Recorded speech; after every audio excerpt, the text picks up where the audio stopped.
You're listening to Your Rivers Are Wrong, the podcast.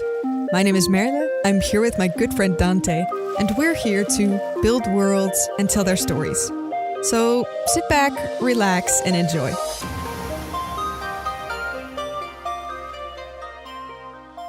Good morning, or evening, or afternoon, whenever you may be. Welcome back to the Your Rivers Are Wrong podcast. I'm one of your hosts. My name is Dante. And I am the other host, and my name is Merle. And we're here as we are every week to talk about the wonderful whimsies of world building, the arts and aesthetics of setting up a setting and telling stories born from it.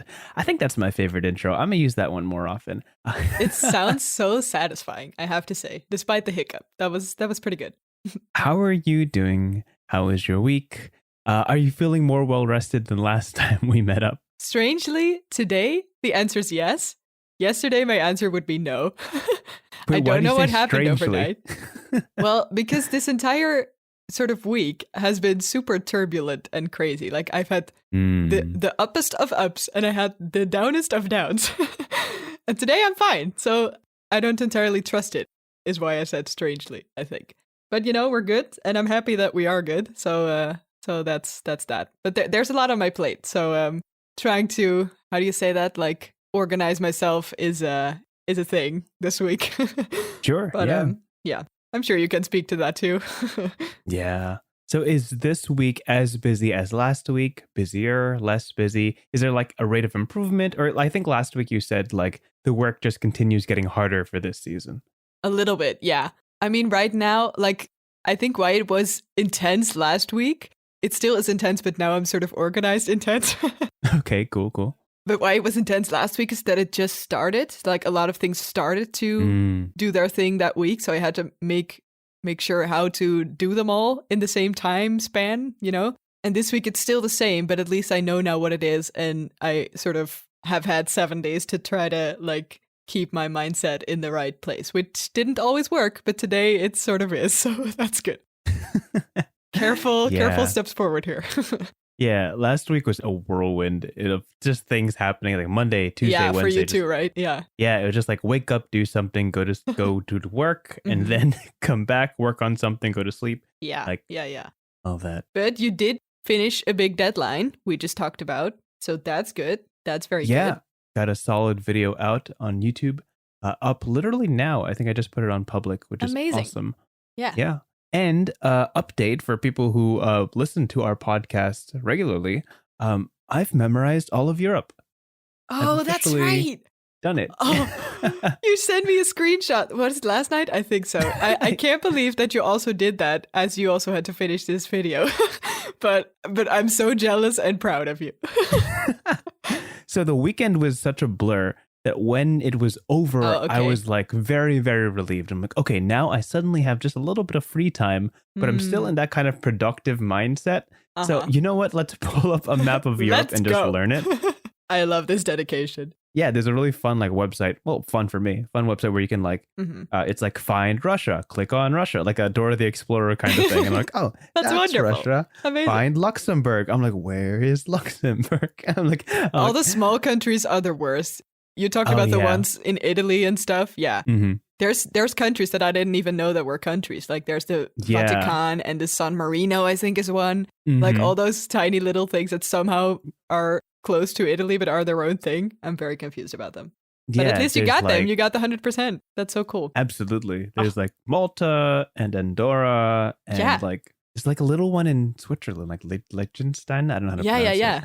That's right. So after that, that happened like pretty fast. I actually learned it faster than I expected. So I'm like, how many are there total in the quiz that you did? Like 33. There's 33. 33? Okay. Huh. Yeah. That's doable. Yeah.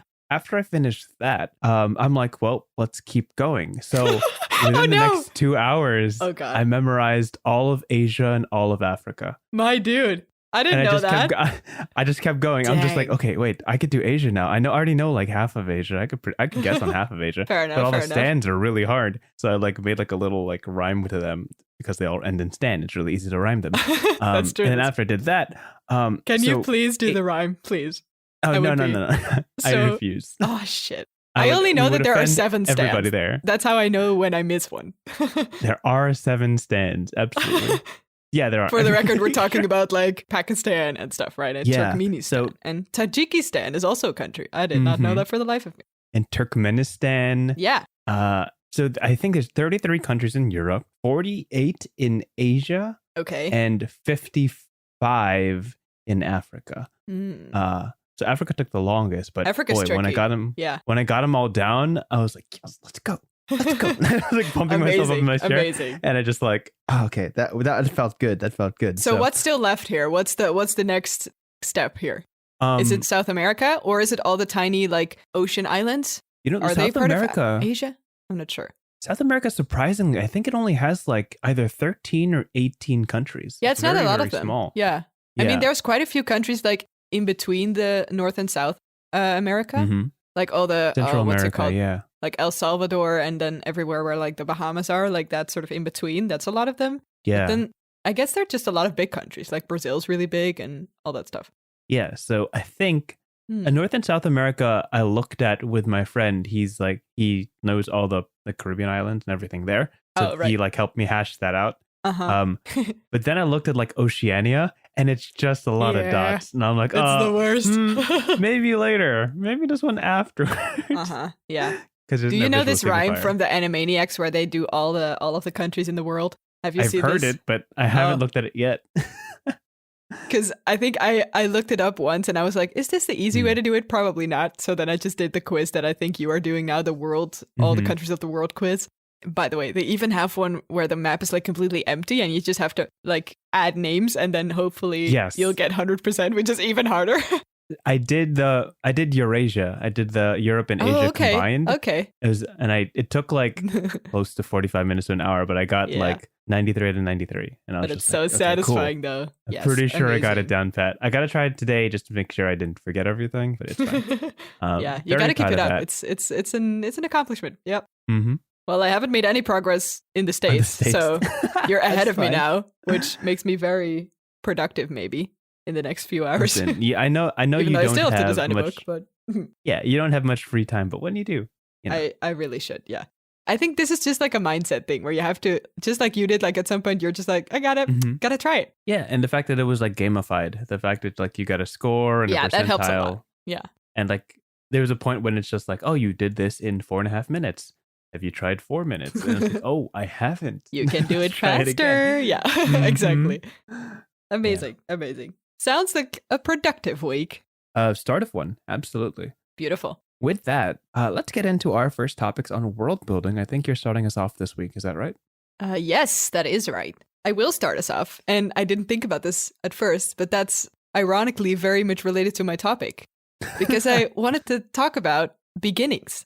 And about starts of a story or of a game or of a movie or anything story related, right? And I think I first sort of realized that this is quite an interesting thing. Like you have so many ways to start off and it influences so much of how your audience will sort of start to understand the tone of your story, start to, engage with the characters, etc., etc.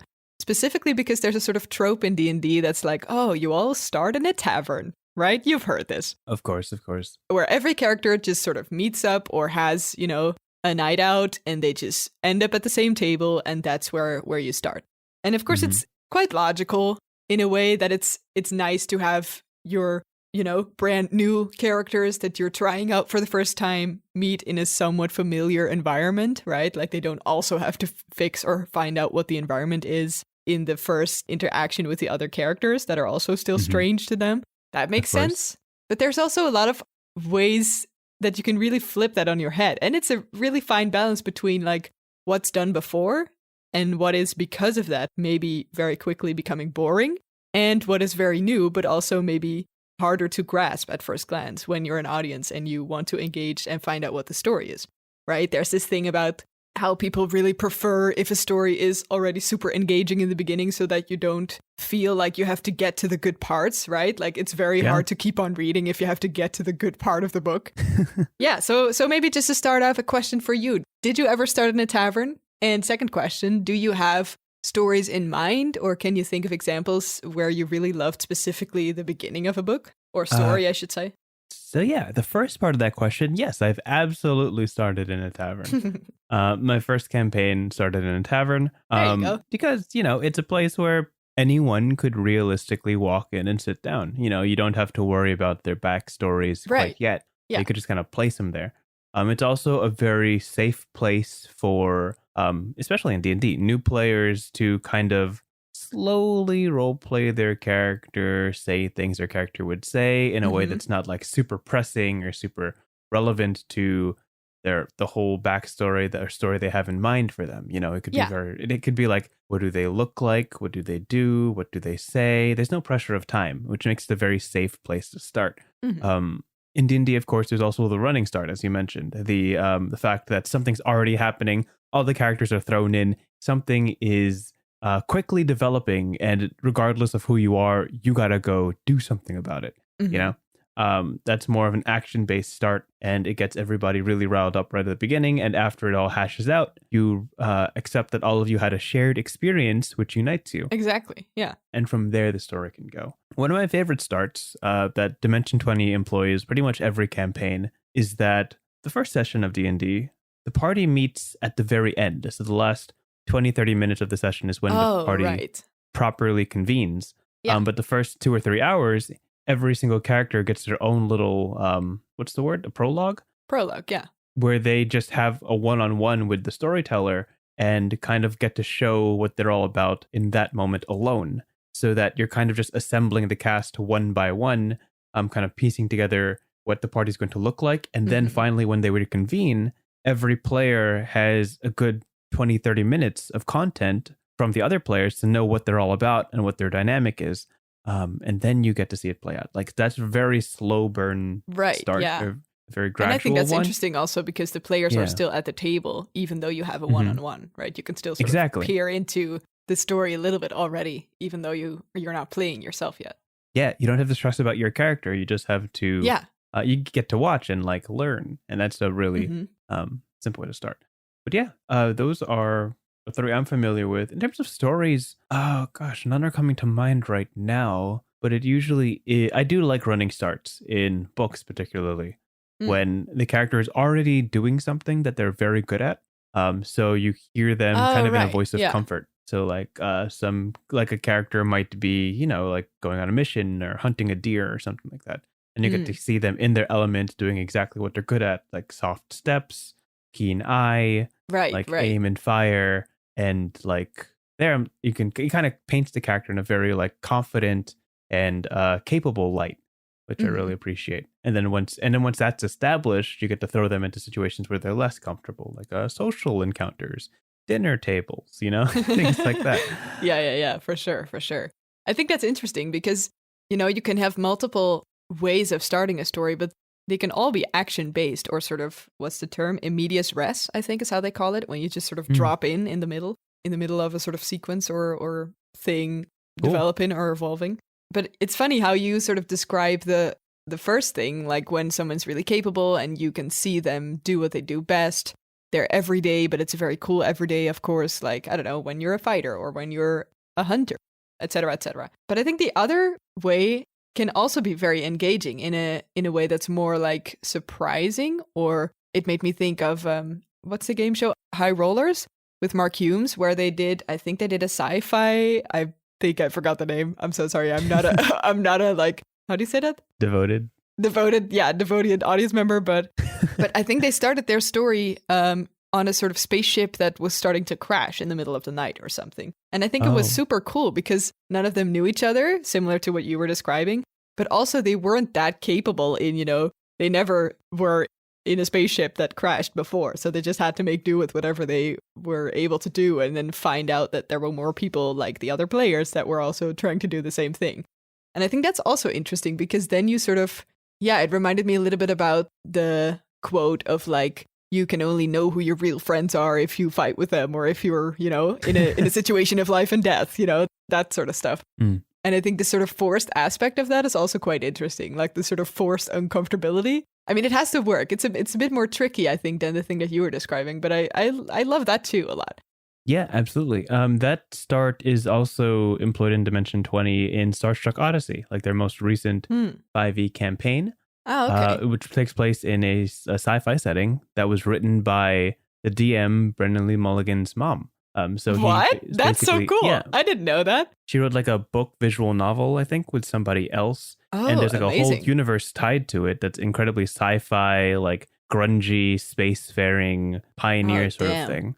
That's so cool. And then, yeah, they wrote that like easily over a decade ago. And Brendan Lee Mulligan is taking that and making a whole campaign based on that setting that he knows so like cool. very intimately. Yeah, it's super sick. But yeah, the opening is again like a hot entrance, as in the ship is getting attacked, and and they're trying to fight off the people chasing them, and everybody kind of got to piece themselves together for a very stressful like encounter. Yeah, interesting. I also was thinking about, I feel like it's quite different in movies somehow, where in sort of movie theory, I guess, or sort of the standard way of starting a scene is the thing that you call establishing shot, right? Where you see from a distance the village or the city or, you know, a sort of zoomed out version of what the location is where we're seeing this scene take place, right? And then we zoom in or we peek through a window and we see two characters having a dialogue or something, right? And I think they do that a lot in animation as well. And that's also a way to start. Like, it's also interesting, I guess, maybe less high paced, but an interesting structure that is immediately clear to the audience what we're doing or where the focus of this entrance, I guess, into the story is, because then you know what we're doing, you know what we're talking about, and then we can focus on what they're actually saying or what they're doing or what's going on in the scene. And I think that also can both have sort of positive and negative aspects. Like, the good thing about an establishing shot is that it's a known vocabulary, right? So if you see a thing from afar and then you see characters in a table, you instantly know, okay, that's in the building. You know, it's sort of the movie language that we often use in cutscenes and we tie it together in our minds, right? And on the other hand, if you don't do that, that also means that the audience feels more confused. I, for example, had to think about the animation sequence in Vox Machina, the Critical Role animation that came out recently, where there's, I think, a dream sequence. No, I think it's just a memory sequence where Percy, the main character, has a sort of history of like running away from a very bad situation from their home, right? Yeah, I guess running away from their home. And it's really, quote unquote, filmed, I guess, or animated in a beautiful way where they had like all this sort of weird cuts and you hear a lot of sound, but it's very unclear what's going on. And because of that, you also, as the audience, have no idea what's going on and feel the same sort of fear because it's not established what's going on. So it's also a trick that you can use. Like, if you want the start of your story to be sort of established or confident, like you were describing, for instance, if it's a scene of someone hunting in a forest and being really good at it, right? You might not need the sort of fast-paced interaction in, you know, the first sentence of your book or the first minute of your game, right? It's maybe good to have an establishing shot because we feel then literally established. It's really sort of the tools that you use that will also inform what kind of story we're viewing, I guess, or reading. Yeah. I think the establishing shot is used a lot in more fictional, fantastical places, movies or forms of media that have to like quickly establish the setting, especially if it's very like foreign. Like, this is Exandria. That, you know, they talk about like the landscape, the platform, and then like this is fantasy here, except this is fantasy. Like, we don't have much time to explain this world, so here's like a quick exposition. And sometimes it's like a little bit taboo in movies to explain everything right at the forefront, like a bit of an exposition narrator sort of deal. And what that does is that it provides a lot of clarity and makes sure that the audience isn't lost from the get-go in a story that doesn't intend to lose them. The flip of that, the contrast of that, of course, is when the intro explains nothing, like absolutely nothing. Like, you look at the opening of like Shutter Island, it's just a man on a boat sailing towards an island, right? And they don't explain why he's there, who he is, what he's doing. All of that is totally blank, which leaves the audience to wonder, well, what is he doing there? And also to contrast, the flashback start, which quickly kind of detailed the background of the character Percy in that scene in Vox Machina, but not in a way that would take away from the intrigue, as some details were missing. The opposite of that is a future flashback where they show something that is going to happen. Oh, right. Yeah. When characters are looking at each other, there's a very tense situation. You don't know what's about to happen. Nothing is explained. And then suddenly start over from the beginning. And the audience is left wondering how in the world we got to that point. Right. Yeah. in that there's kind of especially in movies when they only have like two hours to make a whole beginning, middle, end kind of saga. Mm-hmm. Having that, putting that right at the front keeps the intrigue going for the entire duration, which I think is really smart. Yeah, for sure. And I think there's also a sort of intermediate version of the sort of future versus past flashback, I guess. Flash forward? Yeah, that's a word. Yeah, I was going to say like future back and it didn't make sense. So like, wait, that's not what I mean. I like it, but it doesn't make sense at all, no. Yeah, but I think I also once used in the story that I never finished, like almost every story I ever wrote, a prologue that was like not sure if it was the past or if it was happening at this moment or if it was happening in the future. I think it was sort of a raid of a village of sorts. We also didn't know the character who was the main, point of view. Yeah, in that prologue. And you wouldn't really get to know her until like chapter 5 or something. Mm. So it was really, I think that was like super, super vague, which is maybe more, setting the tone of something than it had any other function, right? Which is fine. But then it can be like either, which I don't even know if you want to get into that because that can get very complicated very quickly. I don't know if it was very successful, but it was an interesting version of that, I should say. That kind of had a little bit of both in that. Yeah, I'm honestly pretty fond of like confusing intros, like confusing beginnings. Yeah. Where they just give you a lot of really interesting details and then you just got to trust them to fill in the blanks. There's a lot of series that don't do that well. That kind of just flub it. They make it really interesting at the start, but like the story doesn't pan out as well as you hoped it would. Oh, gotcha. Or like they kind of fall flat. But one of my favorite starts actually of a series that I watched within the past, I guess, decade at this point, it's really old, was Westworld Season 1. Westworld Season 1 opens with a classic classic Western. Bright young man arrives on a train to one of those Wild West towns. Acquaints himself with everybody, picks up some sort of task for himself to do, gets into a sort of rhythm of his life. And then by the end of the episode, you realize, oh, this isn't a Western at all. Like, it's just like completely and utterly different. This is it totally like breaks what is it? Subverting expectations is what it's called nowadays. Sure, yeah. What the kids call it these days. Yeah, what the kids call it. Yeah, it got really popular when Game of Thrones tried to do it too much. But yeah, I remember that as just being like, it's like a quick episode of Black Mirror where they totally like throw you asunder and like totally flip your expectations. The opening of Westworld is just a small painting of the greater situation.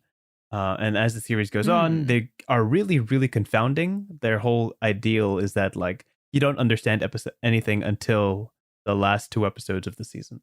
Okay. But it's still then engaging until those episodes. Yeah. First season of Westworld was fantastic. Second season, not so much, but still pretty good. I'd still recommend it. And I haven't watched the third season. Yeah, interesting. I think that's so hard to do. I wouldn't know how to do that. This reminds me of, what's the movie called? Cloud Atlas, I think, which is a sort of sci-fi, but not really. Honestly, I'm in general very much a plot idiot whenever I watch a movie and I have to rewatch it. And then I'm like, oh, wait, this is what happened? Oh, gotcha. Now this all makes way more sense. So, if the movie is in general sort of meant to be hard to understand, I will get literally nothing. So Cloud Atlas was not for me. It was super interesting, though. Like, there were all kind of cool actors and stuff. The setting was pretty good. The scenes were strange, sort of not really understandable in a sort of conventional, what I just talked about, like establishing shot and all that. It wasn't really a timeline. There were really different plot lines going on all the time. But I kept watching somehow. Like, I didn't quite like it, but I was still sort of intrigued by it, which is amazing. I don't know. That's kind of a feat. Yeah, that's hard to do. Like, how can you be engaged still, even though you have no clue what's going on? I think that's really cool. Yeah. Like maybe that says more about me than about the movie. But the lights were flashy enough. Like, oh, cool things are happening. I don't know why they're nice happening, colors, but they're still cool. Yeah, exactly. I mean, honestly, the movies that I don't understand at all are for me the most fun ones because then I can rewatch and I'm like, wait, is this me or is this a movie? And also, if it's the movie, why is it like this? And can I figure it out as I keep rewatching it? There's one movie, by the way, talking about sort of subverting genres and Westerns and stuff. Sure. That I watched that I have no clue what's going on. Again, this is the same way. But it's called Bacurau, I think. Bacurau. it's a sort of art house thing. I'm not entirely sure, but it feels like, I guess, Western versus sort of the tension of sort of a mass shooting in a way. Interesting. And also sort of fantasy, kind of Mad Max vibes a little bit, but then the whole setting is very Latin feeling. And this pitch is the weirdest pitch, but I was so engaged. And the whole sort of vibe of this movie feels very not your classic action, exciting, hot people everywhere, but it feels very still, even though there is a lot of action. I know this is so confusing, but if you like Westerns that are not really Western or that sort of change things up a bit, you should really watch it because I'm super curious what you might think of it. Sure. Yeah. We really should get a running list of like recommendations. Yeah, we kind of should. I feel like every episode there's a new recommendation and I just add it to like an ongoing list of things. But remind me if I'll right after. Gosh, yeah, I'll send it to you. I'll send it to you. We'll just start a running. We'll put it on a Discord or something like that. Yeah, sure. Yeah, I think that beginning specifically for writers and directors are the best opportunity to catch somebody's attention. And that's really what it comes down to. You can have somebody who's like entirely already invested in the franchise and you don't have to worry about them reading the whole way through. Like literally anyone who watches a Marvel movie and still follows those. Oh, like sure, no matter what the movie's like, it doesn't really matter if it's the Marvel, entrance catches you or not. Yeah, exactly. Sure. And like what you said, like if I ever bring like my mom or dad to a Marvel movie, they won't understand it, but they'll be interested, right? And then at the end, we're like, okay, so this is why Thor hates Loki. You know, you gotta like explain that to them. But for anybody else, like the first 5-10 minutes of any form of media is your chance to catch their attention, your chance to get them to read the rest. Therefore, you have to make it interesting. You have to make it engaging, expansive, make them curious about what's about to happen. And people approach that different ways. But a good beginning is one that convinces people to keep going. Just like the first session of any D&D game or the first chapter of any thriller novel, you know? Yeah, for sure. And I think for me, a final thought would also be that it's very important that you establish the tone of your stuff and that you make it engaging and interesting, but that you also don't lie. Like when I was like 12, I don't know, when I wrote a lot of stuff, right? Just having free time and, you know, I remember that I tried a lot of those sort of engaging, intriguing introductions and the engaging first characters. Like there's so many stuff you can read about this online. And I was like, oh, I'm a writer now. I'm going to try all of these out. And if your first chapter is like the best first chapter you've ever wrote, and then the rest of your story is dull and sort of what you actually want to write, if you sort of use one of those things to make it cool, and then your story is not at all, you don't really love stories like that. Like if it's a fast-paced intro and the rest of your story is all, I don't know, contemplation or political, whatever, other kinds of intrigue or something. It doesn't really reflect what you're going to read. So then you can still have an engaging intro. But then like you were saying about the Westworld, I think, or no, the other one, the intro can be really cool. But then if the rest of the series doesn't reflect what you're introducing at all, then it still doesn't work. So it's a balance. Yeah, absolutely. Like you got to follow through with the promises that you make right at the start. Kind of. Yeah. Yeah. That's important too. Like don't be like clickbait and then forget what you were actually going to write. Oh gosh. Literary clickbait. Kind of. I mean, yeah. Yeah. Awesome topic. Interesting. Cool. Interesting. What do you have for us today? I feel like that inevitably leads us to talk. Oh, my topic is about ends. No, I'm kidding. Maybe some other time. Could be. Today, my topic I'm going to bring to the table another pretty simple world building concept that is one of like baby's first world build. Baby's first world. This is kind of like really my first world building. Yeah. Yeah. This is like essential. So my topic today is kingdoms. The most famous fantasy government, of course, rooted in real life, first and foremost, but has transcended into a fictional status that is almost impossible to dethrone. So tossing it to you right before we start, what's the first thing that comes to mind when you think of kingdoms? Ooh, like in general or in fantasy? Yeah, just in general. Like general topics if you're tied to it. I was immediately thinking, oh, right. Yeah, America doesn't really have like a monarchy and Holland has. So we have a king and a queen. You do? Yeah, we have. I mean, not really in the cool kind of fantasy way, though. Like, I don't know. Like they have a lot of money, which is a different topic, but they don't really do anything. Like we have a how do you say that? Like minister president? Is that how? Yeah, a president, I guess. We call it minister president, I guess. Like prime minister? Prime minister. Yeah, there we go. That's the word. Okay. And he does, the things, and then we have a democracy and stuff. But we also have a king, which is kind of weird. Like we have a King's Day, which is I think 30th of April. I don't know dates, somewhere in April, where they just celebrate the king's birthday, and there's like a big parade and a festival, and all the little princesses are like on display for the day. Yeah, I have opinions, but which is weird because in modern settings, a king and a queen are very kind of strange if they don't really have a sort of power or something. I guess they're sort of figureheads or like sort of the face of the country in a way. But then you also have a president that just does the actual government. So it's a bit weird. Yeah. Which in fantasy, it's way cooler because the king is like super cool and has like all the power, but also has, I mean, in a good kingdom, like there's good and bad, of course. But in the sort of tropey, idyllic fantasy kingdom, right? We have a king that's very caring and cares for their people and give good speeches and have a wonderful family that takes care of blah, blah, blah. And one advisor that probably betrays them, but Yeah, exactly. Get to that eventually. Yeah, you understand this. Yeah, I love how this is going on like a really quick tangent, right? Like before the topic even starts. I just want to tap on that topic. I find it so funny that the UK has a queen and all the quote unquote princes are like 60, 70 years old. Oh, yeah. It's like the most hilarious thing to me. Thank God our queen like is able to like consciously say, I'm done, you can do it now. Like, yeah, exactly. They have to sort of die to pass it on. But thank God they don't have to do it here. Like, that's awful. Yeah. Yeah, ancient prince is a very rare topic for any fictional I mean, in media. general, like princes are so, the whole point of a prince is sort of that it feels juvenile. Like they're sort of the stereotypical son of the family, right? Like, and if they're like 60, I guess they're a son, but they don't feel like a son. Yeah. Of course. Which is weird. Yeah. So the thing I love about kingdoms, especially in world building, is that when you establish a kingdom, there's already so many little pieces that you can use to flesh out your story. Like it just kind of comes as like a Legoland box set of things that you can tap into to kind of build out your world. So from the top, a kingdom is basically a ruled land, a number of counties or cities that all fall under the leadership of a singular monarch, king or queen, whatever it may be. Mm-hmm. There is royalty, obviously. There's a person at the top.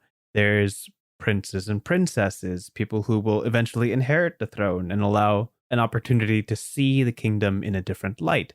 There's advisors, of course, who always play like a little bit of a either cool anti-hero or eventual villain. There's like the armies that implies that there's war, that implies that there have been conflicts that were used to establish the kingdom. And of course, like everybody living within it. Specifically for D&D campaigns, it's very easy for a character to be like, oh, I'm a prince that lost his chance at the throne, or I'm a peasant that always wanted to be king. Sure, or I'm the brother of the king whose throne was stolen. Many opportunities to climb up an established hierarchy, like a natural progression of rank ascension that's set up for these very classic character arcs of honor and vigilance and virtuousness. It's so old, I guess, and it's been like done so many times. It's been done so many times that it's like the old faithful. It's like giving your main character a sword, Can't pretty go wrong much with that. That's a good that's literally what it is. Yeah, giving your world a kingdom is like giving your main character a sword. Yeah, and it's been done in so many different ways. And at this point, ever since the Round Table with King Arthur and stuff, it's really kind of hit home as this traditional and reliable classic fantasy trope. That nowadays, what's interesting about kingdoms is how it's subverted. So like which portion of this whole hierarchy is corrupt? Is it the very top? Is it the land itself? Is it the monsters that attack? Is it the princes and princesses? Is it the heroes that are quote unquote heroes that are coming to quote unquote save the kingdom? Where is the twist? Where are your expectations again going to be subverted and what makes this story unique from all the other kingdoms you've talked about before. And that's what I really love about it. When you get to kind of put that twist on it. I think that reminds me of an example of a sort of subverting that kingdom idea that I love a lot, which is from Zelda Breath of the Wild. The way that those lands work, like there is or was a kingdom, the machines that were sort of at first part of the war machines, I guess, or the sort of military? Yeah, part of the military sort of got corrupted by the evil force in the land, which is Calamity Ganon. And then that became sort of the enemy. So they know they're machines, but then they still are now fighting against them, kind of, which I really, really adore in a way, because then it feels familiar and it feels like betrayal, but it also feels very cool because now they're even more dangerous and they're on the wrong side of the conflict, basically, than what we would prefer them to be. Yeah, that's what I immediately thought of. I love, like, that's not even tied to kingdoms specifically, but the friend turned enemy is such a reliable it's so dynamic. Good. Yeah. And it's so good, yeah. You as an example, of course, me and my best friend, Gawain or something, whatever, grew up with each other, trained, sword fighted with each other, ate with each other. We were treated like brothers as we grew up. The Avatar Roku, Sozin kind of dynamic. Yeah, but then Gawain's father split away from the kingdom, and now he's fighting on the other side. How will I ever be able to face my brother again? You know, however will I be able to do that? And just like setting up how characters. Love this about it. How characters are tied to their lineage, their creed, their tenets. How like their obligations, I believe, is what I'm looking for. And what they stand for is tried and tested. Something that they've never questioned for their whole lives is suddenly brought to heel when something chooses to challenge a very well-established social structure. You know? Yeah, fair. When you establish your whole life around aspiring to be your father, and he turns out to be a terrible guy, what happens to you? I think it also talks about heritage a lot, like the fact that you were born into this world with history to you is an interesting thing that you can then battle against if you want, or if you are able to as a character, I guess. And I think you get that very easily if you're part of a kingdom or of this sort of hierarchy that you're describing. Yeah. Yeah, absolutely. There's also, this is a pretty common in manga and as of recent years, the concept of isekai, or traveling to another world. One of my favorite manga from a couple of years back is Shield Hero. Shield Hero represents 4 people from modern times brought into this fantasy medieval setting. And they're treated as the heroes who were summoned to defeat the great evil of the world, right? Gotcha. And one of them is given a sword, one a bow, one a lance, and the 4th one is given a shield. The shield hero realizes that he can't really deal any damage. Like, he's just a shield hero. He doesn't hurt. He can't hurt things. That's interesting. Yeah. Very quickly, the dynamic changes to, the shield hero is useless. We don't even need him. Like, we'll just be the 3 heroes. Shield hero, you can go do your other whatever you want. Like, you're not going to help us. Yeah. Yeah. So the 3 other heroes go off and do their quote unquote heroics, which are, flawed in their own ways. Sure. And the shield hero, scorned by the kingdom, scorned by the heroes, turns to villainy. And it's like, all right, I'll show you what the shield hero can do. And he gets like, he still tries to save the world from his own virtues and all of that. But whenever it's him against the heroes, he's always very antagonistic, because he's like, let me prove to you that I'm not useless. Let me prove to you that I am a hero. And since you've forsaken me, I'm not going to work towards your causes, Interesting. So I love that. That's a complex dynamic. Yeah, that's cool. Yeah, it's very fun. And in that, you don't have to explain like anything about the kingdom. You already know kings, princes, armies, wars, like all that already laid out. No need to talk about that. No need to dwell on that. It's already been established. Like, talk about other cool things. Yeah, that's very fair. Yeah.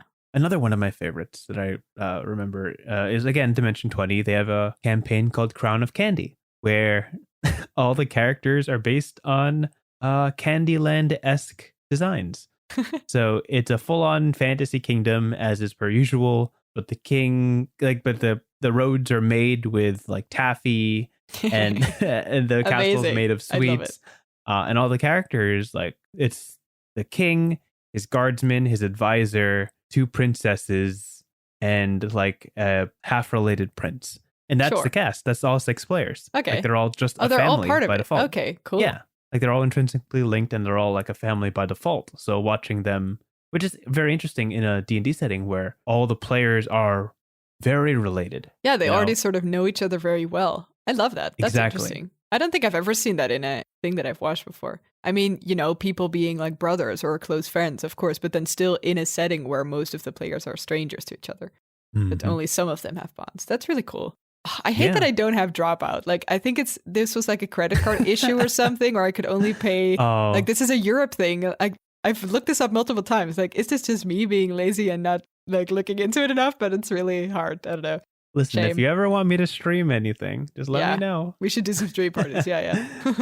But yeah, the family dynamic and the fact that all the players collaborated to already know each other's histories or a good portion of their histories before the game started, really felt like the world was already lived in and full. That's cool. And they've already had these histories together that they could tap into whenever they wanted to. Does it then also feel more like a play because they sort of are established more? It does, but obviously all of them have their own backstories and challenges that they still have to address. Okay. The only difference is that they don't start as strangers.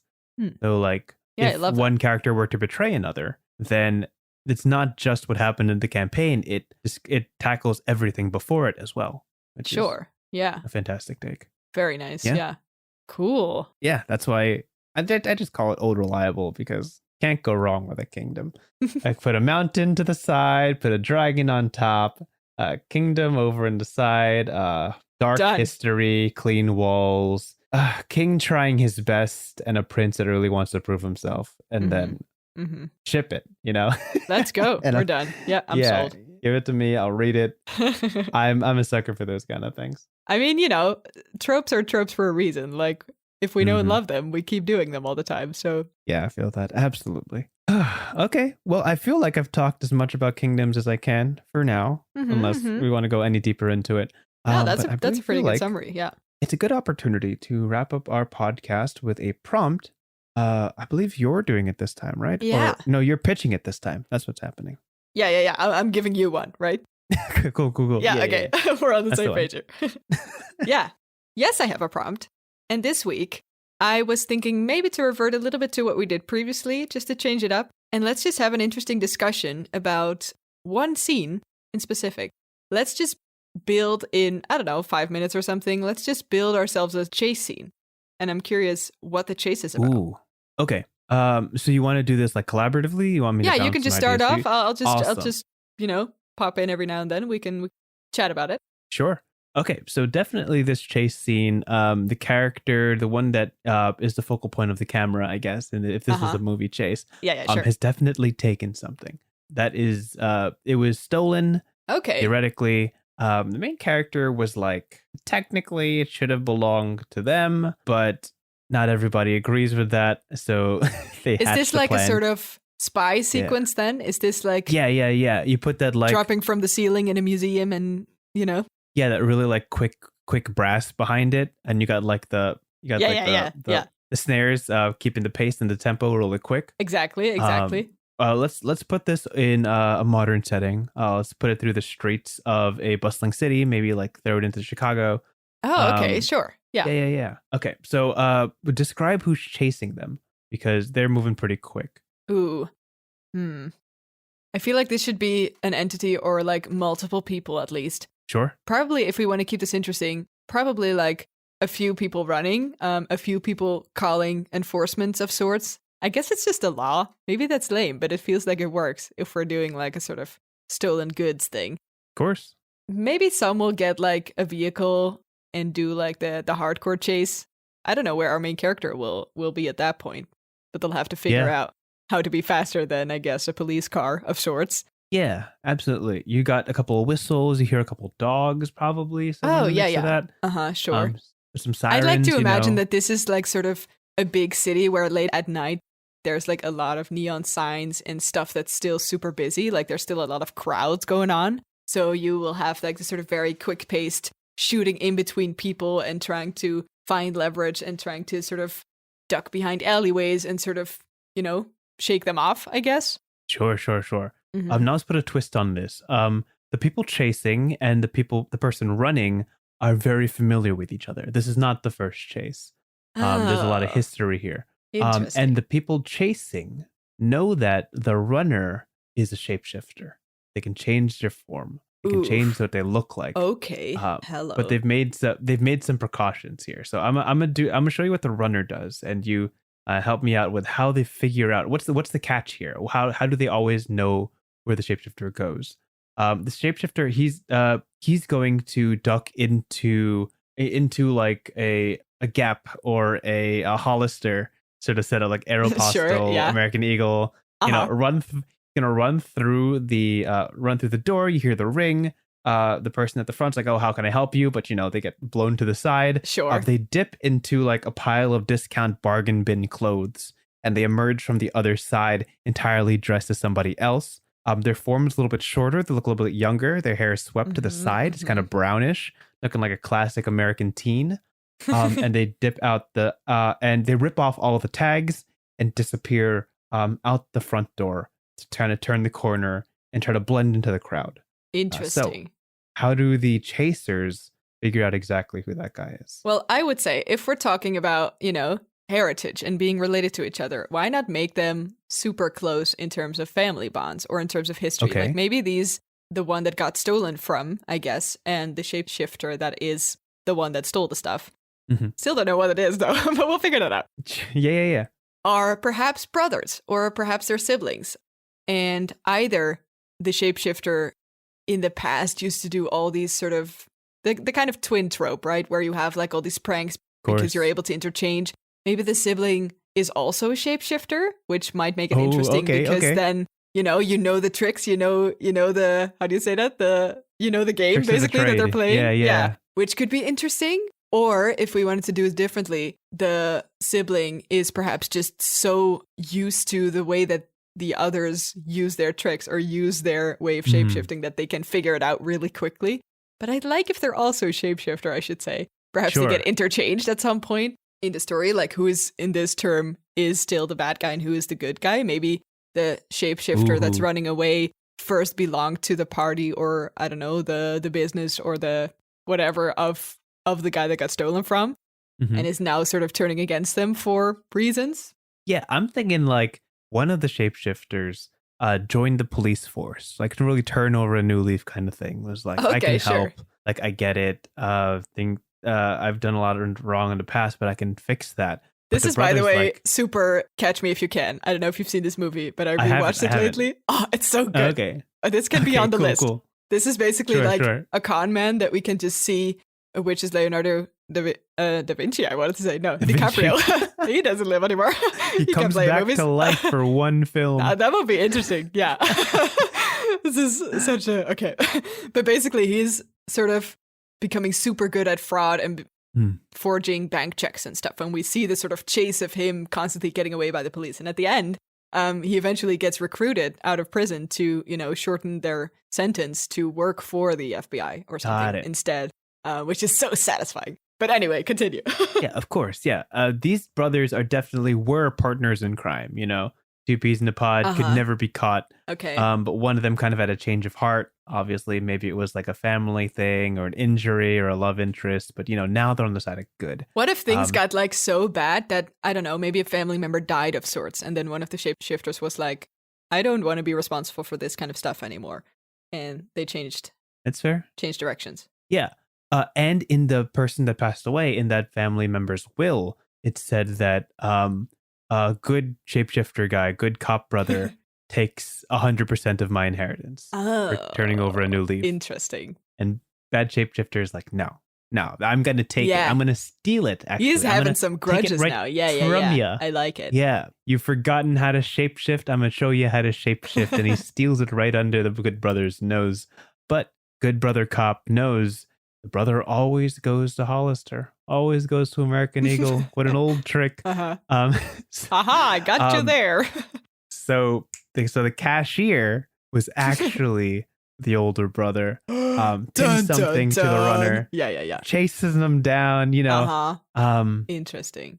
Okay, let's paint the final scene. I like to think, though, by the way, that the cop shapeshifter never shapeshifted in their police sort of environment because it's, frowned upon. A betrayal of trust. Yeah, it's yeah, exactly. So for the first time, he has to sort of use his power that he previously only used for evil stuff for good now, and then sort of turns the tide. And the shapeshifter brother that's stealing the stuff also knows that they can't shapeshift, because then the police will look at their colleague weird. It's a little bit of a limit. Yeah. All right. Here you go. I'm gonna throw you the final scene. Yes, you tell me how it wraps up. All right. The runner with the inheritance finds himself at a dead end. He's up against a tall wall on all sides, like a tall fence that he won't have time to climb over. He's back against the fence. Cop brother arrives on the scene. You can hear the sirens in the back, the guard dogs in the back. The help from the police are closing in, and these brothers only have barely a minute to talk about what is happening.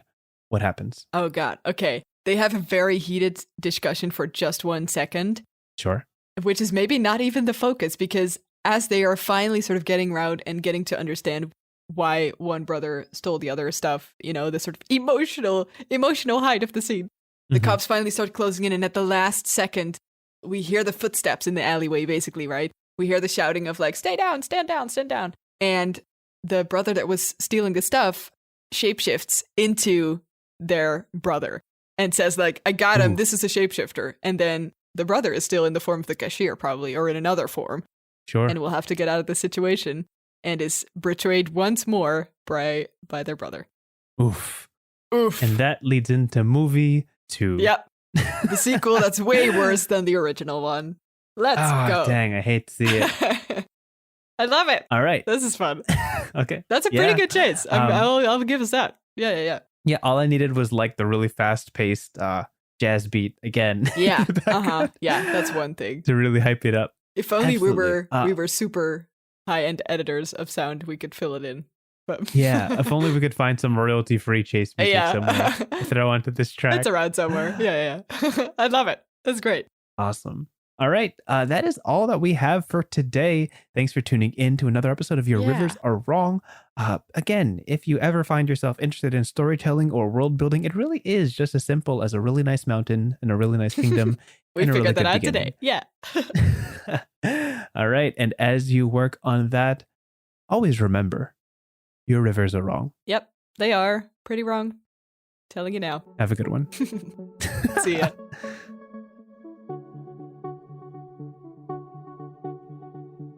Thank you so much for listening to this episode of Your Rivers Are Wrong.